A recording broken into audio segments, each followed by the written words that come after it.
You're listening to the Barbell Voodoo Podcast with your host, Jacob Facig.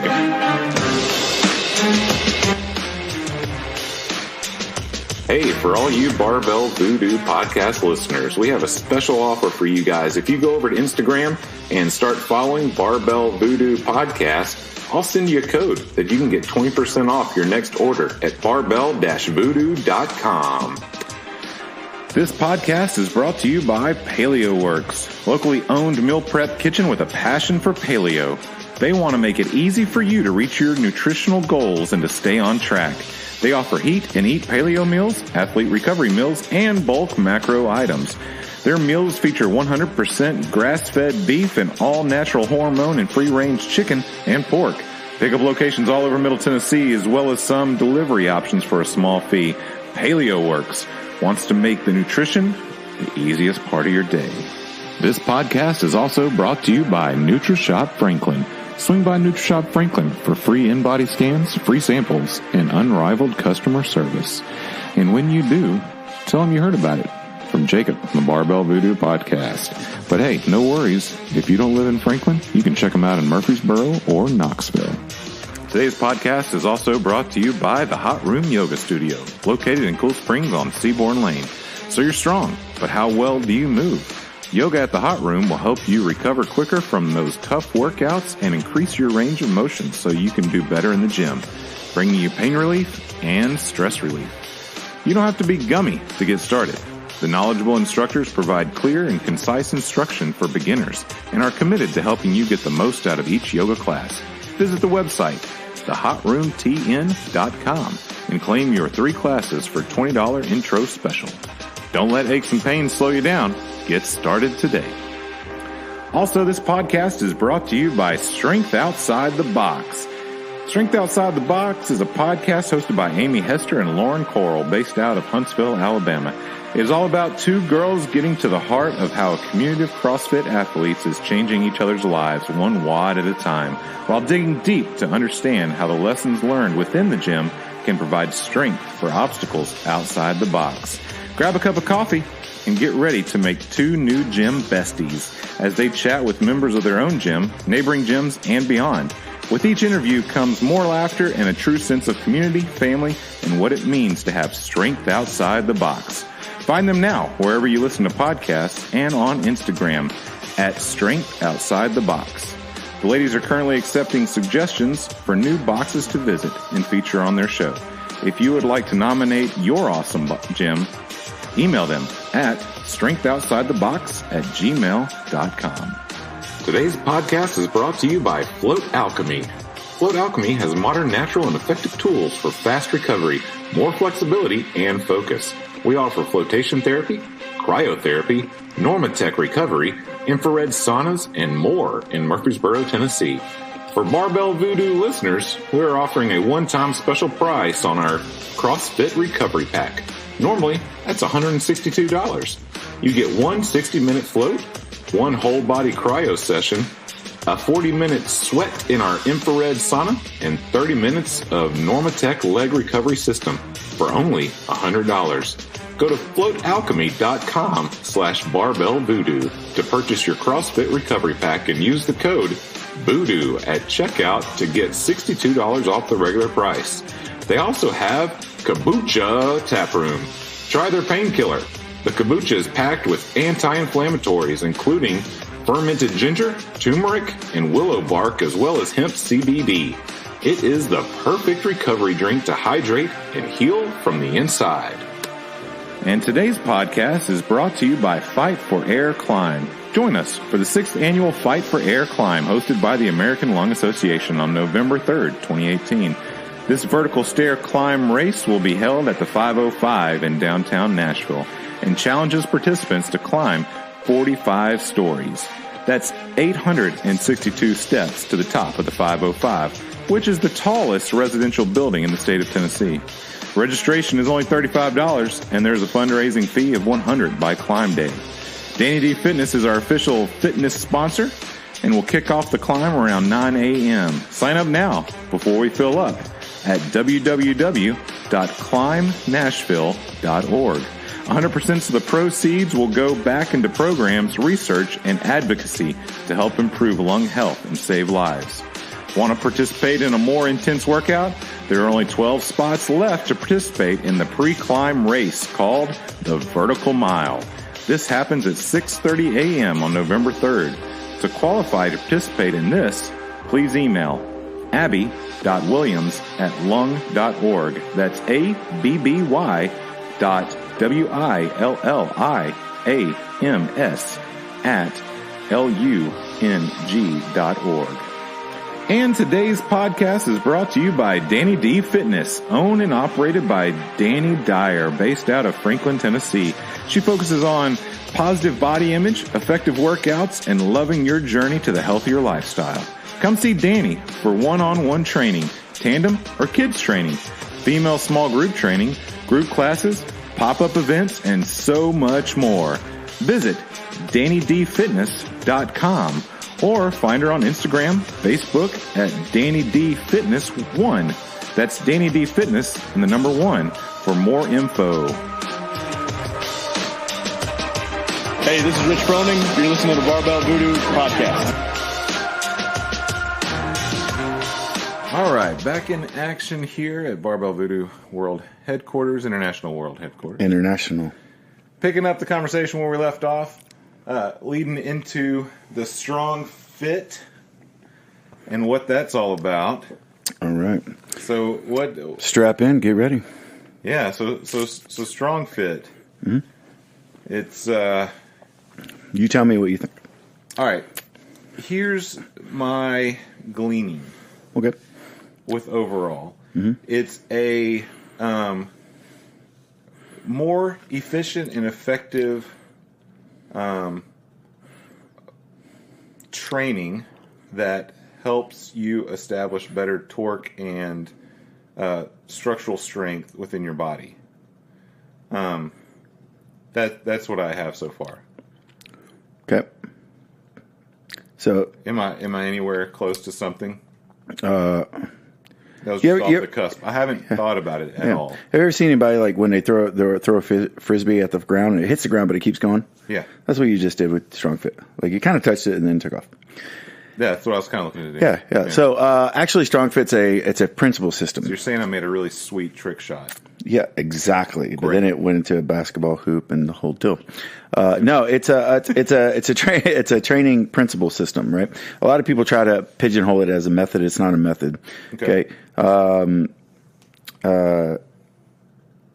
are many methods of training, but without principles, methods mean nothing. So Strong Fit is really just a principle system to give you the knowledge so that you can apply it to any method that you want. So any method in terms of fitness methods? Yeah, any fitness method. Sport, whatever. Yeah, any method you want. Understanding the principal systems of how the body works, using the nervous system and correcting imbalances and deficiencies in your body will give you the ability to use any method out there. But without understanding the principles, the methods mean nothing. Yeah. So you have your core principles of Strong Fit, and the rest of it, of how it's lived out, seems to be consistently not moving, but learning and adapting and absorbing, and kind of. It seems like, you're kind of meshing with other things, which I guess is the method of when Strong Fit, whatever method it increases. But it seems like you guys continually are learning and educating and expanding your knowledge. Yeah. And going, well, of course this fit. I mean, this fits here because this and this. Yeah, Strong Fit's always evolving. Yeah. It's a continual evolution of knowledge, and certain areas that we're understanding really control the body, like the nervous system. Mm-hmm. The nervous system controls everything. And the nervous system even controls the way you look at things. So let's take, you have two different people, right? One person grew up on the beach. The other person didn't grow up on the beach and has never been to the ocean. right? And maybe that person may have an irrational fear of sharks. So you take them to the beach blindfolded. You're describing the majority of U.S. citizens. maybe. So you take them to the beach blindfolded. You take off their blindfolds, and then you ask them how do they feel. And one person, depending on the state that they're in, could feel like no, they're super anxious. They're like, no, there's no way I'm getting into the water. Don't even get me close, right? And the other person's like, yeah, dude, the ocean's awesome. It's Mother Nature's rhythm, and the whole. They love the ocean, but it's the ocean doesn't change. The ocean is the same thing. Yeah, it's how you react to it, and that's one of many things that how we use the nervous system to better performance, to better our psychological outlook on what we're trying to do, whether it's in the gym or outside of the gym. Yeah. Using different aspects of Leonardo da Vinci to understand the golden ratio, to understand, how the body really works, and the advanced theories of movement behind that. If you look at Leonardo da Vinci's Vitruvian Man, there's measurements, and I can't remember them all, so I'm not going to quote them all. But the distance of your wrist to your elbow measures the exact distance. Your hands out, your wingspan basically is the same height you are, and all that comes from Leonardo da Vinci and the golden ratio, and understanding how your body's meant to move. It's built the way it is because it's meant to move this way. Right. So things like that, and the principle systems that allow us to apply it to whatever we want, so that we can better accommodate CrossFit or powerlifting or strongman or whatever, and we can make you stronger. Yeah, the neat thing about your ability to identify structural imbalances is incredible to me, and so fascinating that you go, oh, okay, yeah, here. And the moment you point them out, and some I could see ahead of time, but today, in our time together, there was a couple of guys who you had up and a girl that you would say, look at this, do you see anything else? And it was incredible to see those things and be aware of them and go, oh, well, yeah, that's an incredible imbalance. Yeah. Or that's a credible deficit of structural, almost abnormality, really. I mean, when it comes down to it. And could you imagine, because a few of those guys are, I would say they're really great athletes, Sure. I've seen them in competition. I've seen them, do stuff, and they're the type that also are seeking to be better and seeking, more knowledge in what they do and how they teach and coach. And it was really neat to just watch that in action, and it's like secondhand for you. Yeah. But I'm still like the kid, looking into the department store window, going, "Wow, look at what in the world, really." It has a compass in the stock? Yeah, exactly. Yeah, exactly. Yeah, it's like the new Rambo knife. Yeah. So it's it takes a lot of hours of seeing things and having that true coach's eye. And I tell my coaches all the time, you have to be able to do that in a snapshot. You have somebody do a very dynamic, very quick movement like a snatch, that up and down, and then what was wrong with it? And in my head, I break it down into frames like in a movie. Yeah. I see it in slow motion. And while I see it in slow motion, things light up to me. Much like the picture I gave you guys with the red and yellow. And they light up as deficiencies or discrepancies in technique or movement pattern. And I can watch somebody do it, and in a snapshot of what they did, I break it down in my head. So are you watching in terms, you're watching technique and movement at Technique, the same time. movement, So you're not sitting there going, okay, first pull, okay, and then going to the second pull, oh, you had an arm pull, early arm pull. You're not watching things necessarily focusing on that, like, for instance, CrossFit coaching would be focusing on. Yeah, I am. But I mean, not only. Not only, no. Right. And so, like, predominantly in CrossFit, we're trained to look at technique. We're looking at, at that kind of thing. And you're going far beyond that, taking that into consideration, but also the structural movement itself. Yeah, we have to, right? As coaches, we can't just, at least as far as I'm concerned, the way I look at it as coaches, if you're really passionate about coaches, you should be able to constantly be trying to perfect your craft. And for me, there's a lot of things that goes in that snapshot. Like, I'm looking at where the bar is in the frontal plane. I'm looking at the technique. I'm worried about that his knees go back. I'm worried about where his hips are. Is he actually hinging? Is he doing a flexion or extension of the spine whenever he pulls? Okay, that butt cheek's smaller than the other one, and that's probably because the oblique on that side is weaker and his left hamstring's weaker. That's why he pushes his foot out a little bit, and then on the pull, he's starting to pull, and that shoulder's been bad. And, he had a football injury back in high school, and that's why that teres doesn't work. And then whenever he presses overhead, and that bicep's a little bit smaller because of that shoulder, and then, he didn't pull very fast because he came in a little agitated because his wife was pissing him off. He had a hard day at work, and, he's driven anxiety, and we tried to warm him up, but he's in a sympathetic and anxiety setup, and we tried to warm him up in a parasympathetic kind of woo-saw kind of setup, and it didn't work. And now he's over anxious, he's overworked, he's over all this bullshit, and you have to do it in a snapshot. And then you go, great, tighten your butt cheeks. I don't know, well, yeah, how do you triage that? How do you take all that and just go, what are we going to focus on tonight? So you do exactly what you said. You triage it. Yeah. You find the lowest hanging fruit. Because are you going to make that person, right? Are you going to make that person a perfect snatcher at that time? Oh, nope. You have to. Come on. Nope. No.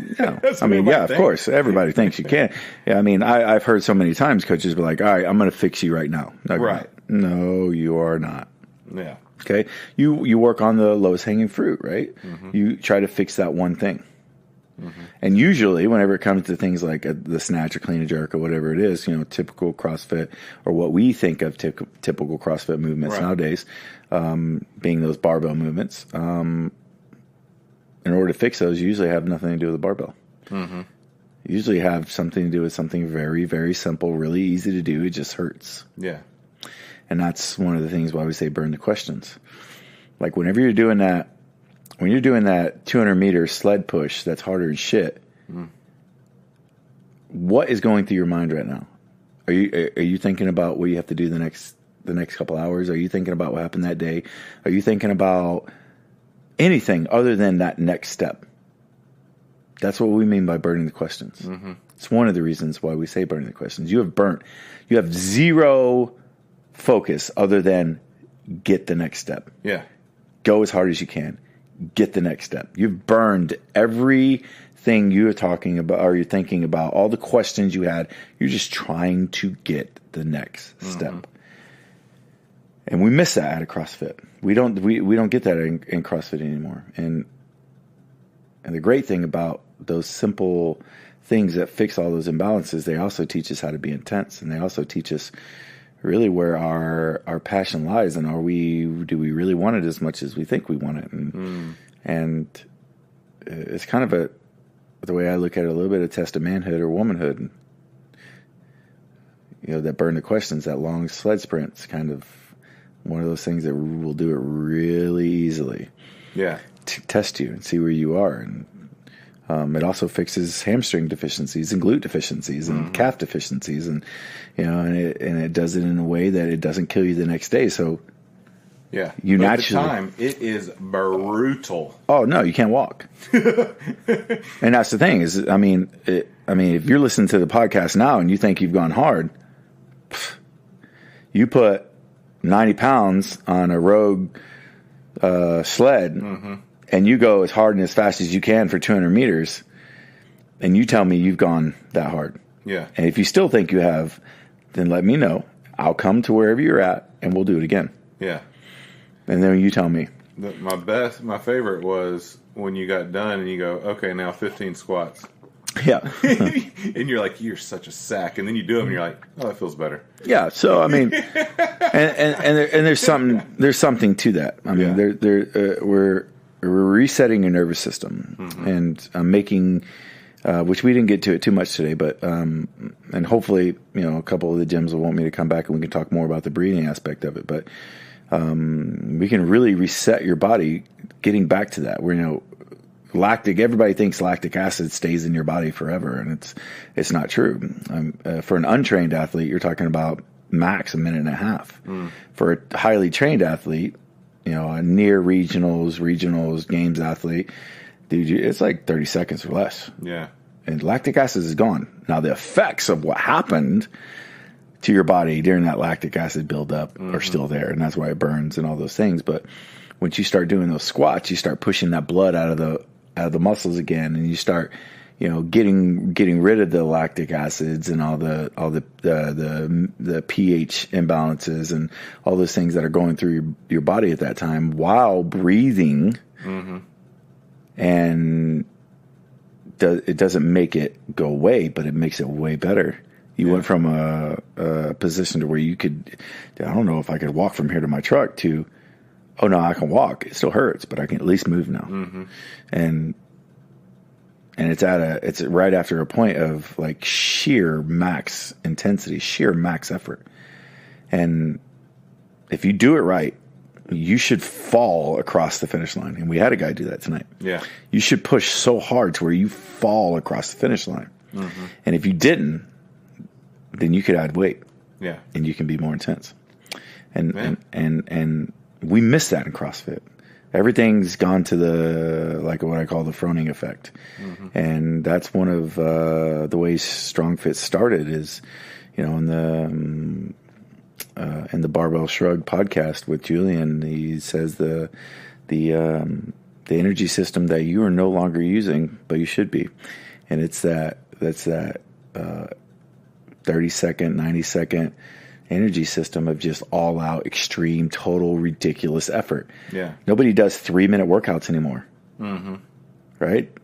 Like if you ask a games athlete, right? If they there's certain methods that I'm not going to say that like the warm up is fucking Fran. Yeah. Like the warm up is Fran? You fucking kidding me? Yeah. No, the workout is Fran. Like go back and look at CrossFit.com and all those workouts back in, pre 2009 and up to 2011, and look at the workout. It's okay. Today we're going to do Fran. Yeah. Why do we have to do Fran as a fucking warm up now? Yeah. Oh, we're going to do Fran as a warm up, then we're going to do some barbell warm up, and then we're going to do the workout, and then a cool downs. We're going to do Murph. What? Get the fuck out of here. Yeah. Like what? No, I have other things in my life to do. Look, in my gym, I don't do that, and I hate that, and I hate that when I see it at other gyms. But look, dude, honestly, you're spending this much time to be good in the gym. Yeah.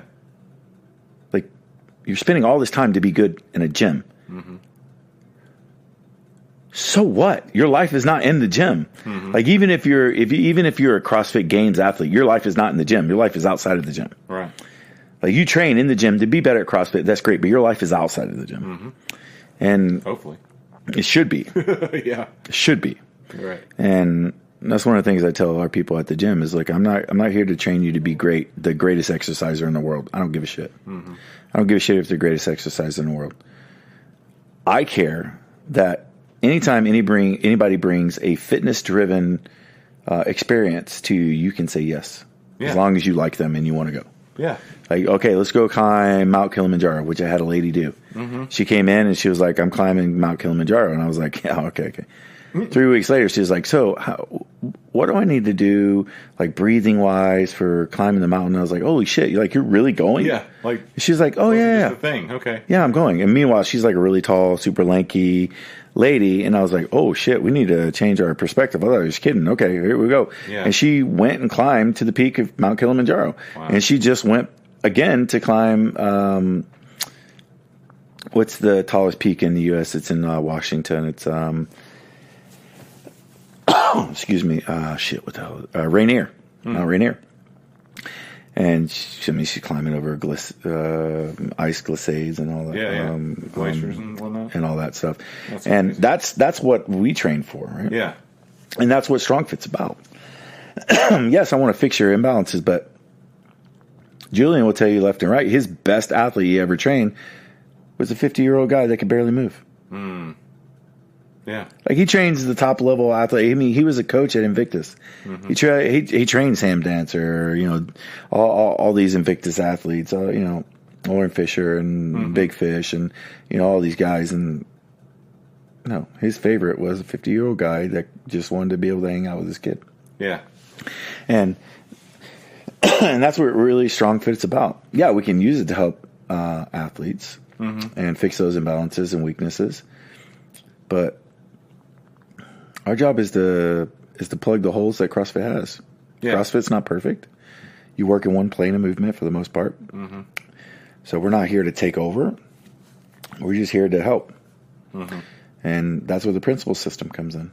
Yeah. If you use that basic principle system, you can apply it to any method and make yourself better and fix yourself. So how do you find out about the principle system? Well, you can get a hold of me. If you're in the U.S., you can get a hold of me, or you can go to strongfit.com. You can go to a seminar, the StrongFit seminar. Yeah. And if you decide that you like StrongFit and you really want to focus on that and really want to try to get deep in it and try to help us change the world, which is what we're doing, you got your hands full, number one. Yeah. Number two, you're dealing with the smartest people in the world at what we're doing. But there's certain avenues you have to go through. You have to go to a seminar, then you have to go to Coaches Week, then you have to be part of the mentor group. And then during the mentor group, if you ever decide that you think you're good enough to do and understand the principles enough and want to be a certified coach, you have to go through a grueling testing process with Richard. And I went through it. And listen, I trained some of the baddest men on the planet. I've worked with some of the baddest men on the planet. I was a Navy diver for 10 years. I've done oral exams. I've done this shit. I've been, and doing all these things.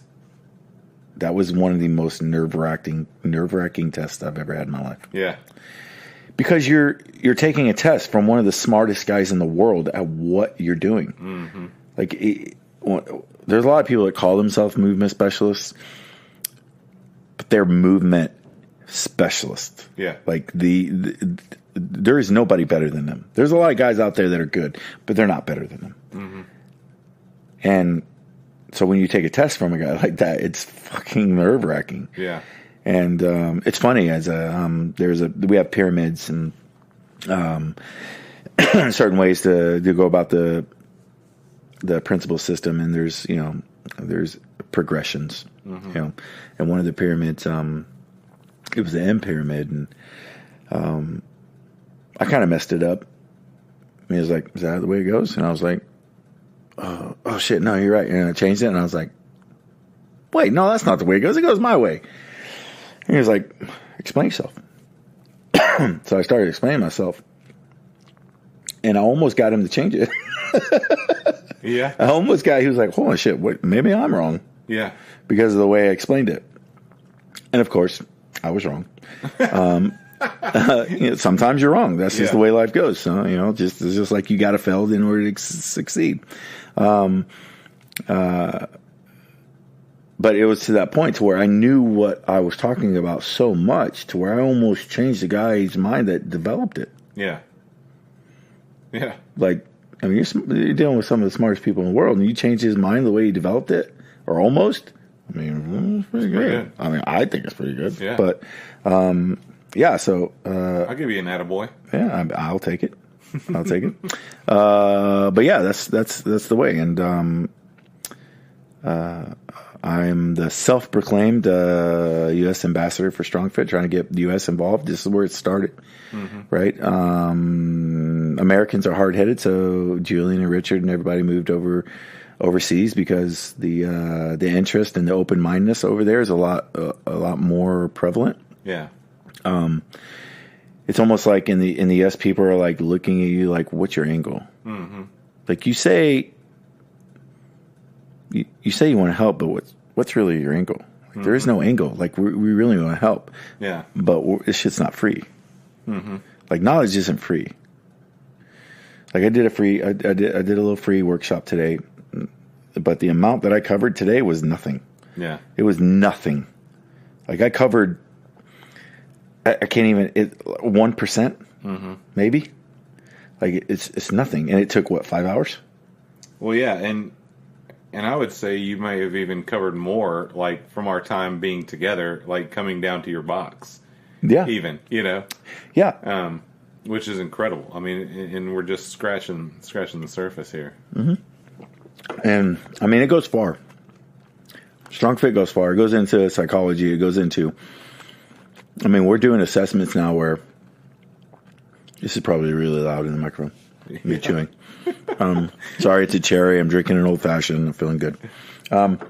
So, all the way down to where, when we started doing assessments, we do assessments on people, and we figure out your imbalances and then give you ways to fix it. And obviously, it costs money and all that. And we do it in a way that's way more advanced than like a PT assessment and neurological exam and things like that. And now we're getting it down to a science to where childhood trauma.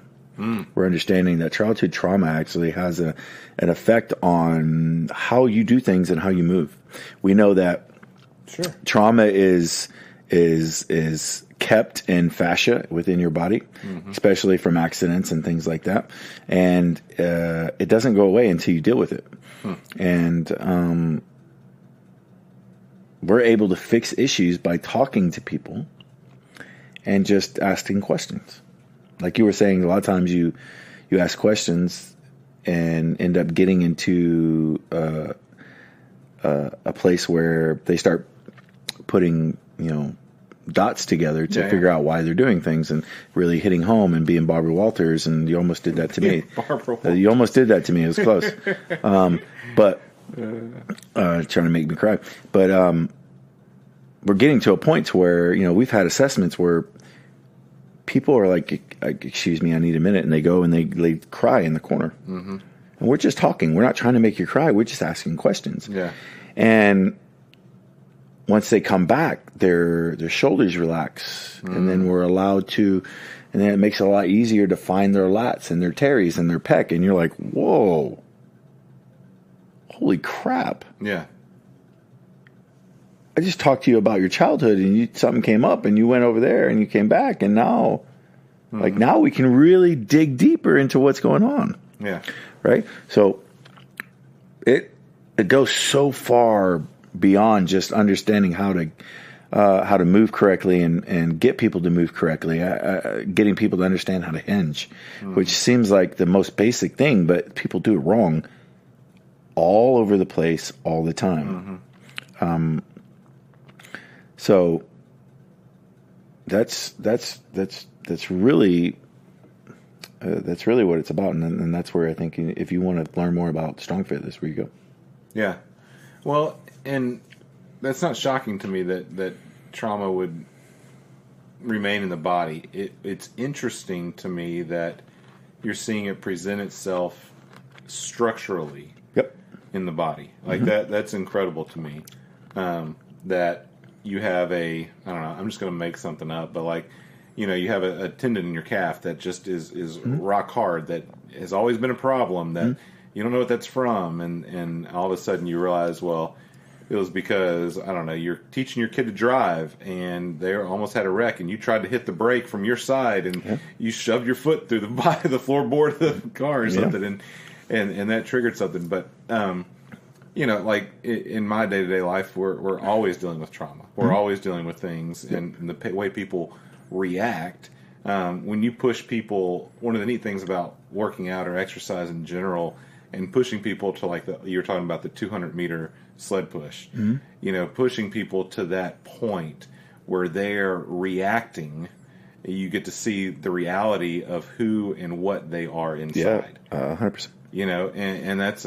It's neat to connect all of that together in terms of even how the body absorbs it physically and keeps it there as well. Yeah. That's a really neat thing. Yeah, I mean, I have a great example of myself. Whenever I destroyed my calf, I in the water, and then playing football, I tore my right foot, the same calf foot, plantar fascia muscle on the bottom of my heel, because my low calf was so tight from trying to take over that inside head of my calf, which isn't there anymore, and caused me to tear that. And that was 7 years before that when that happened, and it just held on to it.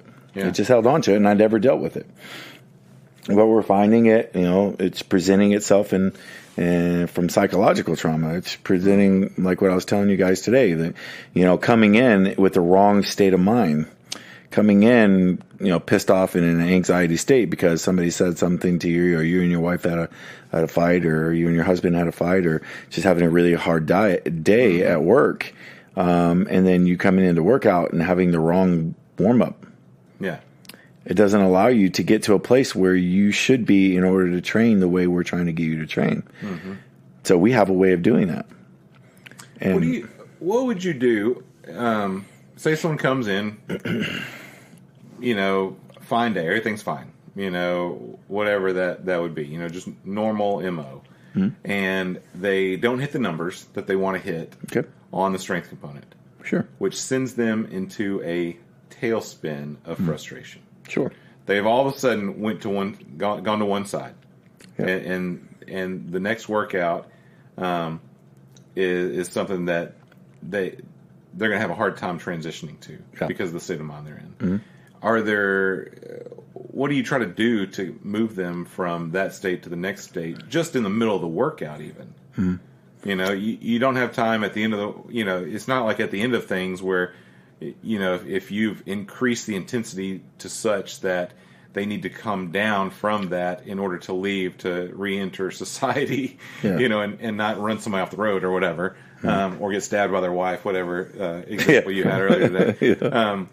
But like, are there things that you think about in terms of that quick of a context of turning things over, where it's like, put up the barbells, we're doing something else, you're starting a Metcon soon? Yeah, of course. I mean, I think you have to have an idea and a basic structure of what you're going to do for the day. But when you start to see things change, you have to be able to think on the fly. You have to be able to change on the fly based off the state that the person's in. So what we found is that we understand that if you don't use up the energy in the correct state, that it'll carry over. And so what we have to do is make sure we use up that energy in that state. So, for example, if let's say somebody comes in, right, and they're in that high anxiety state, and they're in that they're in that spot where they're just like, they're pissed off or whatever. They can't properly warm up because their body's not going to relax. So we give them something to use up that energy. So you're like, okay, we're just going to do a couple of front rack little stretches, and then I want you to go do like a 4-minute EMOM of 2 reps of just power clean at, decent weight, 95, 115 pounds if it's like a normal person. Yeah. Right? And go use up that energy. Go use up that anxiety. Go use up that frustration. Yeah. Go grunt and do whatever you need to do to use up that, so that it brings you back to that. Okay, I feel a little bit better. And it brings you back into that calm state, so that now you can be relaxed when we're trying to do the warm up, so that we can train in the proper state. Yeah. Otherwise, it's not going to work. So if you're in the middle of a workout, you do the same thing. If they're just having a frustrated day, you have a talk with them. That's when you become a coach. That's understanding that coaching is not having somebody lift the right way or train the right way or just solely movement. Coaching is 90% dealing with people. Yeah. On a psychological, on a personal, on a human level. And being able to just break it down for them and take them through wherever they need to take through, and say, you know what, I just want you to come over here, just breathe a little bit. Yeah. Why are you so upset? Why are you so frustrated? Like, okay, you're not hitting the numbers you want. I understand that. But what if you did hit the numbers you want? Would that change anything? You know, it's the same thing with people's why when they come in and they're like, I want to lose 20 pounds. And then you're like, okay, then what? Yeah. What next? That's not your why. Like, so you're telling me losing 20 pounds in your life is perfect? No. When you went into that today, did you hear me murmur to people next to me? Well, what did you say? And I said, I'm not doing shit once I get 40. But I mean, the reality of that is that's bullshit. I mean, you will. Yeah. But I mean, and that's the same thing with those people is, you know, okay, you're going to lose 20 pounds and then what? It's going to be another 10 pounds? Yeah. Like losing 20 pounds is going to make your life perfect? No. Will it make you feel better? Maybe. Well, let's find out why. Yeah. Right? Maybe it's not in the right direction. Exactly. Maybe it's not the 20 pounds. Yes. Will it help? Okay, let's lose 20 pounds because it's healthy. Yeah. But not because that's your goal. Just give you a longer chance to deal with what's really going on. Yes. So, and the same thing. If they're frustrated, you can sit them down, or you can talk to them, or have them breathe, or whatever to use up that energy, or to find out why. Because usually it's not just that's frustrating them; it's something previous. Yeah. They may have come in and they said, and you ask them, "Hey, how you doing today?" And they're like, "Oh, good." But in reality, in the back of their head, they're like, "My fucking husband's an asshole." Yeah. Or today at work, my boss was blah blah blah. But they don't want to bring that up. Sure. From a personal level. Right? They don't want to. A lot of times, it's not them that they're hiding it from them, because they're ashamed of what they did or what's happening in their life. They don't want to cause more issue for you. Yeah, like they don't want to put their issues on you. Sure, they don't want to cause you more trouble. Mm-hmm. And as a coach, you have to let them understand that. Look, this is what I'm here for. Mm-hmm. Like this is. Yeah, I may not be your ABC channel life coach from Biggest Loser and all that, but I'm a coach. This is my job. Let's talk about it. Mm-hmm. Let's figure out what's wrong. You know, let's just figure out what's wrong. Yeah, and let's just figure out a way that we can fix it, or at least use up that energy that it's causing you, and then let's take the next step. Mm-hmm. Yeah, and of course, there's way more. In it than that, but that's a real brief overview of kind of what we got to try to do as coaches. But it's important to almost redirect, even though it's not like a sleight of hand thing, but dealing with something so that they can move on. You know? Yeah, because it's usually not that thing. Yeah, you know, they're usually not frustrated on that clean, that power clean. Mm-hmm. Oh my gosh, I didn't hit a PR today. Yeah. On my power clean. Yeah, but your technique's better. Mm-hmm. Yeah. For me, I used to get real frustrated because there was that point where you start something and you have this season of gains. Oh yeah. And like everything's a PR, and then eventually that stops. Slows. Yeah. Well, yeah. It's better. Yeah, it doesn't stop. Hopefully, but it just things change and whatever, and your body's adapting, and so that slows down the process a little bit more than just change. Yeah. And so like for me, now, and I don't know if it's just come with like age or whatever, but some of the younger athletes, when we kind of pair up to work with the bar or something, and they'll be like, "Oh, what's your 70%?" And I'll look at them and be like, I don't know. We'll see what that feels like today. Yeah. Because for me, I'm like, I'm going to go, I know what 70% feels like. So whatever that number is, I know when I'm there, and we'll go see what that is today. Because it may be what the board says, but it also may not be. And I'm okay with that because, I'm going to get better at whatever I'm working on today. And exactly. That's intuitive. That's intuitive training. That's intuitive learning. You have to fail to learn, and that's something that a great documentary that is called AlphaGo taught us how basically how to learn, or it's the first step to teach us how to learn. AlphaGo. It's a great documentary. It's about the Google division of AI. Okay. Played the best Go player in the world. I think he's a Chinese guy. So in Go, it's a big square play board, and it just has a bunch of vertical lines and horizontal lines, like a grid. It's a grid, exactly. And you have white. One player has white dots. One player has black dots, or little like button rocks is what they look like. And your goal is to divide and conquer, is to take over as many blocks as possible. Excuse me. And that those blocks added up becomes your score. And there's more ways to play that, more strategies to play that, more kind of positions to play that than there are stars in the galaxy. Mm-hmm. So it's a complete intuitive game. Yeah, it's completely based off intuition, and the Google Mind, or it's a Google division, it's Beautiful Mind or something like that. They developed an AI to play this guy, and the AI beat it 3-1. So you're asking a computer to play a purely human-driven thought process, emotional-driven thought process game with intuition. Yeah. Intuition, if you know, intuition is it's what you feel should be a good idea to do. Yeah. And a computer beat it 3-1. This is the grand champion. He hasn't lost in forever to any human. Yeah. But he just lost to an AI division.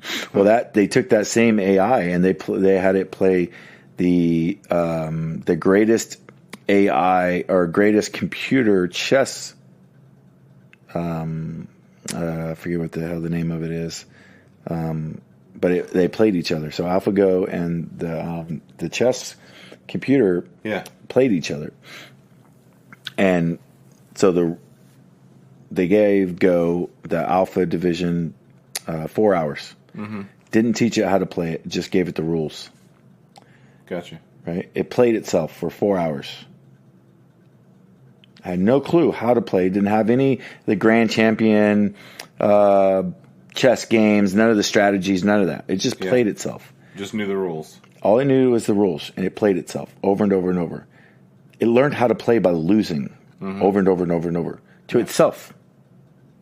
Right? So it started to get, it already had a decent amount of what we would call intuition, and now it played itself. And it beat the greatest computer chess player, which has beat all the grand champions of chess by large margins. Right? It beat it. I think it was they played 200 games, and it was like 20-0 and a bunch of draws, if I remember that correctly. But it destroyed it. It completely destroyed it just by learning how to play by losing to itself. Yeah. So if you look at that, the way that we learn now is based off the Industrial Revolution and basically making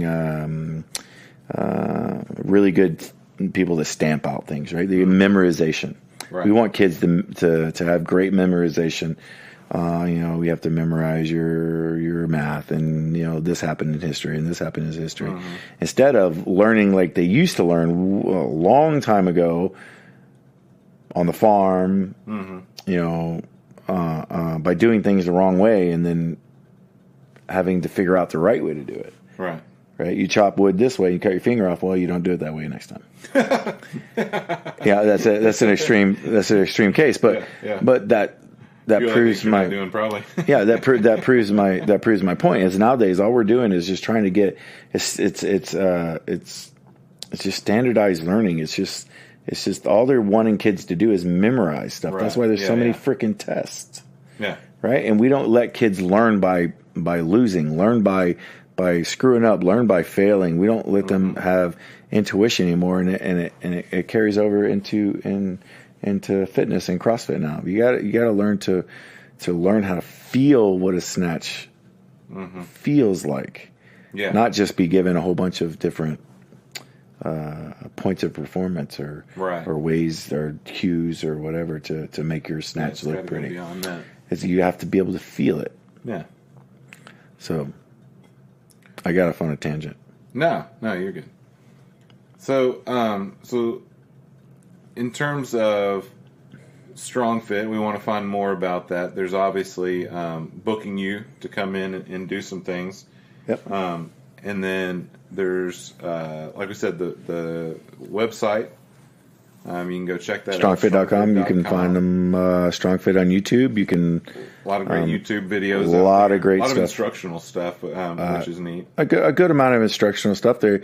As StrongFit coaches, we want to give out a little bit of free content because at the end of the day, we're just trying to help the world. But also, there comes to a point to where if you really want to know the in-depth knowledge of StrongFit itself, you got to pay for it. Yeah, sure. It's just like, having me come out today. Today was like, the first one's free. Just like a little bit of crack. First one's free. That's right. But we touched on the surface, and a couple of guys talked to me about coming back out and, really learning the in-depth ways to teach people how to squat correctly, press correctly, move correctly, and how to coach that, and then how to improve your performance with nervous system training, breathing, and things like that. Yeah. Well, it's great. And where can we find you? You can find me on Instagram at Kris Radican on Instagram, or Facebook at CrossFit ACR, or Instagram at CrossFit ACR. Yeah. A lot of good stuff that comes out. You can see a lot of the different techniques that he's using, especially at CrossFit ACR when you guys post stuff. These non-traditional CrossFit things that you'll see come across his Instagram, which, if you're anything like me, become instantly intriguing, and then you go out and end up trying things and going, oh, okay, found a deficiency. A lot of people look at them as non-traditional CrossFit, but if you look at the definition of CrossFit and really what it is, it's actually CrossFit. Yeah. It's just not barbell CrossFit. Yeah. It's not Dave Castro CrossFit. Mm-hmm. Yeah, no doubt. Yeah. But, I would highly recommend, if you guys are ever in Panama City Beach area, anywhere around that area within 20-30 minutes, you should go check out that box while you're in there at CrossFit ACR. It's fantastic. I remember it was almost a year ago today that we were down there first time, and I think we worked out for 3 or 4 hours on Saturday morning. Yeah. It was freaking fantastic. And it was incredibly even life-changing in terms of how we have approached our fitness since then. Yep. And it's messed us up in good ways. Yeah. And continually we come back to try to get a little bit more crack every now and then. As he said. Yeah. First one's free. You just got to come back and get a little taste. So, but hey, thank you for being on the podcast. I love it. Yeah, sure. Of course. I understand that this tried to happen once, and the recording got lost, I guess, with some of Elvis's tracks, maybe. Yeah, a couple of them, yeah. I think the Hillary tapes and all that stuff. Yeah. So it's probably wrapped up in those. One of those, someday in the Dead Sea Scrolls, all of those will be found at one time. That's right. Bring them back. I'm way smarter now than I was then. So there you go. And I'll be smarter tomorrow even still. All right. Well, check him out. If you can't find him, hit me up online, and we'll make sure you guys get connected. But thanks again for coming on. Thanks. Appreciate it. See y'all later. Hey, thanks again for listening to the Barbell Voodoo podcast. Hey, if you don't mind on your way out, if you could go by Instagram and follow our page, Barbell Voodoo Podcast. It's brand new. It's part of the Barbell Voodoo family, and we would love for you to go follow us. You can also check me out at fitby40.blog. And otherwise, we'll see you next time.